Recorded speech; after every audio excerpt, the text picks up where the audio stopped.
دروازے ہیں، اور ان میں سے سب سے کم تر درجہ یہ ہے کہ کوئی شخص اپنی ماں سے بدکاری کرے، نعوذ باللہ من ذالک۔ سب سے کم تر درجہ ہے، اور اعلیٰ درجہ کتنا ہوگا بتائیے؟ اپنی ماں سے بدکاری کریے، سب سے کم تر درجہ ہے، ایک حصہ ہے۔ 71 حصے تو اور ہیں، 71 دروازے تو اور ہیں۔ صحیح الجامع، سودی کاروبار بہت سخت ہے۔ اللہ تبارک و تعالیٰ چٹنی روٹی میں بھی آپ کی حیات لکھا ہے، تو چٹنی روٹی میں ہم زندہ رہیں گے، ہمیں کچھ نہیں ہوگا، بغیر کھائے بھی زندہ رہیں گے، ہمیں کچھ نہیں ہوگا۔ لیکن اگر ہم یہ سوچیں کہ دنیا کی محبت ایسی، بچوں کو کیسے کھلائیں گے، بیٹیوں کی شادی کیسے کریں گے، اور ان بچوں کو پڑھائیں گے کیسے، لکھائیں گے کیسے، یہ ساری چیز دنیا کے اندر ایسا لگتا ہے کہ اللہ تبارک و تعالیٰ بھروسہ ختم ہو چکا ہے، سارا ٹھیکیداری اللہ نے اسی کو سونپ دیا ہے، ایسا لگتا ہے۔ جبکہ اللہ کیا کہتا ہے؟ نحن نرزقهم وإياكم، ہم تم کو بھی روزی دیتے ہیں اور ان اولاد کو بھی روزی دیتے ہیں جن کو روزی کی قلت کی وجہ سے جنہیں تم ہلاک کر دیتے ہو، جنہیں تم مار دیتے ہو ماں کے پیٹ میں، ان کو بھی اللہ روزی دیتا ہے۔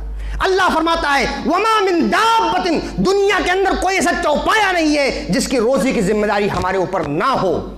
تو اللہ نے ہماری روزی کی ذمہ داری لی ہے، سودی کاروبار چھوڑنا چاہیے۔ دوسری حدیث اس سے سخت آتی ہے، فرماتے ہیں عبداللہ بن حنظلہ رضی اللہ عنہ فرماتے ہیں، دیکھیے غور کیجئے، اس میں کامیابی اور کامرانی ان لوگوں کے لیے ہے جو اپنی قوت بازو پر بھروسہ کرتے ہیں، اللہ پر بھروسہ کرنے کے بعد اپنی قوت بازو پر بھروسہ کرتے ہیں، اور کام وہی کرتے ہیں جو حلال کمائی کا ہوتا ہے، حلال کمائی کا ہوتا ہے کام وہی۔ ان کے لیے کامرانی ہے، کامیابی ہے، فوز و فلاح ہے ان کے لیے جو اپنے قوت اللہ پر بھروسہ کرنے کے بعد اپنے قوت بازو پر بھروسہ کرتے ہیں کہ ہم بچوں کو پڑھائیں گے بھی، ہم بچوں کو لکھائیں گے بھی، ہیں بیٹیوں کی شادی بھی کریں گے، لیکن سودی کاروبار جس چیز کو اللہ اس کے رسول نے حرام کر دیا ہے ایسا ہم نہیں کریں گے۔ آخر دوسری حدیث کے تعلق سے فرماتے ہیں کہ اللہ کے حضرت عبداللہ بن حنظلہ رضی اللہ عنہ فرماتے ہیں کہ نبی کریم صلی اللہ علیہ وسلم نے فرمایا، نبی صلی اللہ علیہ وسلم نے فرمایا، اگر کوئی شخص ایک درہم جانتے بوجھتے ہوئے سود کی کھا لیتا ہے، غور کیجئے، ایک درہم، ظاہر سی بات ہے اس وقت درہم اور دینار چلتے تھے، آج کے زمانے میں اگر کہا جائے تو کیا کہا جائے گا؟ 1 روپیہ، یعنی 1 روپے کے حساب سے سمجھنے کی کوشش کریں کہ اگر کوئی شخص 1 درہم یا 1 روپیہ جانتے بوجھتے سود کی کھا لیتا ہے تو اللہ کے نزدیک 36 بار زنا کرنے سے بڑھ کر ہے۔ اللہ اکبر، ایک آدمی 36 بار زنا کرتا ہے اور دوسرا آدمی زنا تو نہیں کرتا لیکن سود کا 1 روپیہ 1 درہم کھاتا ہے بس۔ اللہ کے نزدیک وہ شخص جو سودی کاروبار کرتا ہے، سود کھاتا ہے، اس کے نزدیک کہیں زیادہ بڑھ کر ہو، کہیں زیادہ بڑھ کر۔ اور آج ہم للچائی نظروں سے دیکھتے نا کہ شادیوں میں کتنا خرچہ کر رہا ہے، ارے دیکھو شادیوں میں خرچہ کہاں سے کر رہا ہے، وہ بلڈنگیں کہاں سے بنا رہا ہے، وہ کار کہاں سے لے رہا ہے، گھروں کے باہر بڑی بڑی مہنگی گاڑیاں کہاں سے خرید رہا ہے، وہ ساری چیز اگر آپ غور کریں گے تو اس بات پر معلوم پڑے گا کہ اس کی کمائی صحیح طور سے نہیں ہے۔ ان لوگوں کے لیے پھر میں کہوں آفرین ہے، ان لوگوں کے لیے کامیابی ہے، ان لوگوں کے لیے جو اپنے اللہ کے بھروسہ کرنے کے بعد اپنے قوت بازو پر بھروسہ کرتے ہیں اور کماتے ہیں، کما کر کھلاتے ہیں بچوں کو، ایسے لوگوں کے لیے آفرین ہے، ایسے لوگوں کے لیے کامیابی ہے۔ موضوع بڑا لمبا ہے، آئیے اس کے بعد دیکھتے ہیں کہ سود خور جو ہوگا وہ کل قیامت کے دن خون کی نہر میں ہوگا، خون کے نہر میں ڈھکیلا جائے گا اور منہ پر پتھروں سے مارا جائے گا۔ اللہ کے رسول صلی اللہ علیہ وسلم فرماتے ہیں، حضرت سمرہ بن جندب رضی اللہ عنہ فرماتے ہیں، نبی کریم صلی اللہ علیہ وسلم نے فرمایا ایک رات خواب میں 2 آدمی آئے، نبی صلی اللہ علیہ وسلم کا خواب سچا ہوتا ہے، خواب میں 2 آدمی آئے، مجھے اٹھا کر بیت المقدس کے پاس لے گئے، ہم سب وہاں سے ایک ایسی جگہ پہ گئے جہاں پر ایک خون کی نہر تھی، کنارے پر ایک شخص کو دیکھا اور ایک شخص کو دیکھا خون کے نہر کے اندر بیچ میں ایک شخص کھڑا ہوا ہے، اور میں نے دیکھا کہ کنارے پر جو شخص ہے اس کے پاس پتھر پڑے ہوئے ہیں، بخاری شریف کے حدیث ہے، پتھر پڑے ہوئے ہیں۔ تو وہ شخص جب آنے کی کوشش کرتا، باہر نکلنے کی کوشش کرتا اور ادھر آتا کہ قریب ہے کہ وہ باہر نکل جائے، تو کنارے پر شخص جو کھڑا ہے پتھر اٹھا کر کھینچ کر اس کے منہ پر مارتا، یہاں تک کہ وہ پھر اسی جگہ پہ چلا جاتا۔ نبی صلی اللہ علیہ وسلم فرماتے ہیں پھر وہ شخص کیا کرتا، دھیرے دھیرے پھر واپس آتا اور نہر سے نکلنے کی کوشش کرتا، خون کی نہر سے نکلنے کی کوشش کرتا، پھر اتنے میں باہر کھڑا ہوا شخص پتھر سے پھر اس کے منہ پر کھینچ کر مارتا ہے، پھر وہ شخص وہاں سے۔ نبی صلی اللہ علیہ وسلم نے پوچھا اپنے ساتھی فرشتوں سے، اے فرشتے مجھے بتاؤ یہ کیا ہو رہا ہے، یہ کیا ہے؟ فرشتوں نے کہا اے نبی صلی اللہ علیہ وسلم یہ ایسا انسان ہے جو دنیا کے اندر سود خوری کیا کرتا تھا, دنیا کے اندر سود کھایا کرتا تھا, بیعت کے دھندے کیا کرتا تھا, ایسا وہ شخص ہے جو خون کے نہر میں کھڑا ہوا ہے اور اسی میں کھڑا ہے اور اس کو پتھروں سے مارا جا رہا ہے اس کے منہ پر. اگر کسی چیز کے اندر شک ہو, آخری چیز میں کہنا چاہوں گا, خطبے کا آخری چیز, اگر بسا اوقات کیا ہوتا ہے حلال اور حرام جانتے ہیں ہم, لیکن کسی چیز میں شک ہوتا ہے, کیا کروں تو کیا کروں, ایسی چیز کو اللہ کے رسول صلی اللہ علیہ وسلم نے چھوڑ دینے کے لیے کہا, چھوڑ دو اس کو, چھوڑ دو, اس کے پیچھے مت پڑو, جس کے بارے میں شک ہو چھوڑ دو اس کو. اللہ کے رسول صلی اللہ علیہ وسلم کی حدیث آتی ہے, اللہ کے رسول صلی اللہ علیہ وسلم نے فرمایا, بخاری شریف کی حدیث ہے, الحلال بین الحرام بین وبینہما المشتبہات لا يعلمها کثیر من الناس فمن اتقى المشبہات استبرأ لدینہ وعرضہ. کیا فرمایا نبی صلی اللہ علیہ وسلم نے فرمایا, الحلال بین, حلال واضح ہے, اور الحرام بین, حرام واضح ہے, وبینہما المشتبہات, ان دونوں کے درمیان جو ہے وہ شک میں ڈالنے والی چیز ہے, مشتبہ ہے, شک میں ڈالنے والی. اور بہت سارے لوگ وقت لا یعلمها کثیر من الناس, بہت سارے لوگ اس کے بارے میں جانتے ہی نہیں ہیں, اور نہیں جانتے پھر بھی وہ کام کرتے ہیں, نہیں جانتے ہو. تو اللہ کے رسول صلی اللہ علیہ وسلم نے فرمایا, فمن اتقى, جو شک اور شبہ ڈالنے والی چیز سے بچ گیا, تحقیق کہ اس نے اپنے دین کو, اپنی عزت کو بچا لیا, اور اگر اس کے اندر پڑ گیا تو ظاہر اپنے دین کو بھی خراب کر لیا, اپنی عزت کو بھی خراب کر لیا وہ شخص. ایک آخری حدیث کہہ کے میں اپنی بات ختم کرتا ہوں. حضرت ابوبکر صدیق رضی اللہ عنہ کے پاس ایک غلام تھا. وہ غلام کیا کرتا تھا, وہ غلام کمائی کرتا تھا, اور کما کر جب لاتا تھا تو کچھ حصہ حضرت ابوبکر صدیق رضی اللہ عنہ کو بھی دیتا تھا. ایک دن وہ شخص آیا, وہ غلام آیا, کچھ کھانے کی چیز لے کر آیا, اور ابوبکر صدیق رضی اللہ عنہ کے سامنے پیش کر دیا. بخاری شریف کی یہ بھی حدیث ہے, بخاری شریف کے حدیث میں پیش کر دیا ان کے سامنے, اور ابوبکر صدیق رضی اللہ عنہ نے کھا لیا. تو اس کھانے کے بعد غلام کہتا ہے کہ اے ابوبکر صدیق رضی اللہ عنہ, کیا آپ کو معلوم ہے یہ کس کمائی سے ہے, کہاں سے آیا ہے, یہ آپ کو معلوم ہے؟ کہا نہیں, ہمیشہ تو آپ صحیح سے مطلب سوچے ہوں گے, ہمیشہ صحیح لاتے ہو, لائے ہوگے صحیح, میں نے اس لیے پوچھا نہیں. کہا یہ دیکھو یہ کمائی کس کمائی کا ہے, سنو غور کرو, یہ کمائی اس کا ہے کہ زمانے جاہلیت کے اندر میں نے ایک شخص کے لیے کہانت کی تھی, جو کاہن لوگ کرتے ہیں نا, مستقبل کی بات بتاتے ہیں یا ہاتھوں کی لکیروں کو دیکھ کر بتاتے ہیں. ایک شخص کے میں نے کہانت کی تھی, حالانکہ کہانت مجھے آتی نہیں ہے, میں نے اسے صرف دھوکہ دیا تھا. اور آج بھی ایسے دھوکہ دینے والے موجود آپ کے پاس. آپ کو کیا بولیں گے, آپ کو بچہ نہیں ہو رہا ہے, عورت کو بول لے بچہ نہیں ہو رہا ہے, شوہر آپ کو مانتا نہیں ہے, اور دعا اور دم درود ساری چیزیں کرنے پر آپ سے پیسے ایٹھے جائیں گے. بہت خیال رکھیے, دین پر عمل کرنے والا شخص کوئی اسے ٹھگ نہیں سکتا, دین پر چلنے والا شخص کوئی اسے دھوکہ نہیں دے سکتا. لیکن آج اسی معاشرے کے اندر میں نے سنا کہ ایک فقیر آتا ہے جو عورتوں سے ٹھگ کر لے کے جاتا ہے. کوئی سونے کے بالی دے دیا, کسی نے اور کچھ دے دیا, کسی نے پیسے دے دیا, کوئی ساری چیزیں. کیا کہا, مجھے کچھ نہیں آتا ہے, ابوبکر صدیق رضی اللہ عنہ مجھے کچھ نہیں, کہانت مجھے آتی نہیں, میں نے اسے صرف دھوکہ دیا ہے. اور دھوکہ دے کر جب میں چلا آیا تو بہت دن کے بعد آج وہ شخص مجھے ملا ہے, اور مجھے ملا ہے تو اس کی اجرت مجھے آج دیا اس نے, محنتانہ آج اس نے دیا ہے, اور یہ جو حلوہ یا جو بھی آپ چیز کھا رہے ہیں یہ اسی چیز کا ہے. ابوبکر صدیق رضی اللہ عنہ نے جب دیکھا اور سنا کہ یہ تو کہانت کی چیز ہے, اور یہ تو مستقبل بتانے والوں کی چیز ہے, اور یہ تو جائز نہیں ہے, تو انہوں نے اپنے ہاتھ کو اپنے گلے کے اندر ڈالا, منہ کے اندر ڈالا, اور پیٹ کے اندر جتنی چیزیں تھیں سب اس کو قے کر دیا, سب کو الٹی کر دیا. بخاری شریف کے حدیث. کہنے کے بعد ہمارے اسلاف یہ کیا کرتے تھے, اور آج دیکھیے, غور کیجئے, اتنا زیادہ معاشرہ ہمارا بگڑتا جا رہا ہے, اتنا زیادہ, اور ہم لوگ خیال بھی نہیں کرتے ہیں کہ ہماری عورت کہاں سے لا رہی ہے, کہاں سے کما رہی ہے, کہاں سے کیا ہو رہا ہے. بہت معتبر ذرائع سے مجھے معلوم ہوا, اسی علاقے کا معتبر ذرائع سے مجھے معلوم پڑا کہ عورتیں غیر مسلموں سے لاتی ہیں, ان کے پاس جاتی ہیں, گڑگڑاتی ہیں, پھر ہر کام کرنے کے لیے تیار ہو جاتی ہوں. ہماری اور ہمیں معلوم نہیں, ہماری عورت کہاں جا رہی ہے. بہت غور کرنے کی بات ہے. اسی لیے ساری چیزوں کو دیکھنے کے بعد میں نے سمجھا کہ اس طرح کا ایک عنوان قائم کیا جائے اور اسی ٹاپک پر, اسی عنوان پر انشاءاللہ 2-3 خطبے جائیں گے, تاکہ ہم لوگوں کو معلوم پڑے کہ سود اور بیاج جو حرام اللہ اس کو رسول صلی اللہ علیہ وسلم نے کیا تھا, یہ کس طرح حرام, اس کی سختی کیسی ہے. آخر میں دعا ہے کہ اللہ تبارک و تعالی ہم تمام مسلمانوں کو حلال کمانے کی توفیق عطا فرما. اے اللہ تبارک و تعالی ہمیں حرام سے محبت نہ کرنے کی اور حرام سے بچنے کی توفیق عطا فرما. اس کے بدولت جنت الفردوس میں اعلیٰ مقام دے, جہنم سے دلا. آمین. وآخر رحمۃ رب العالمین.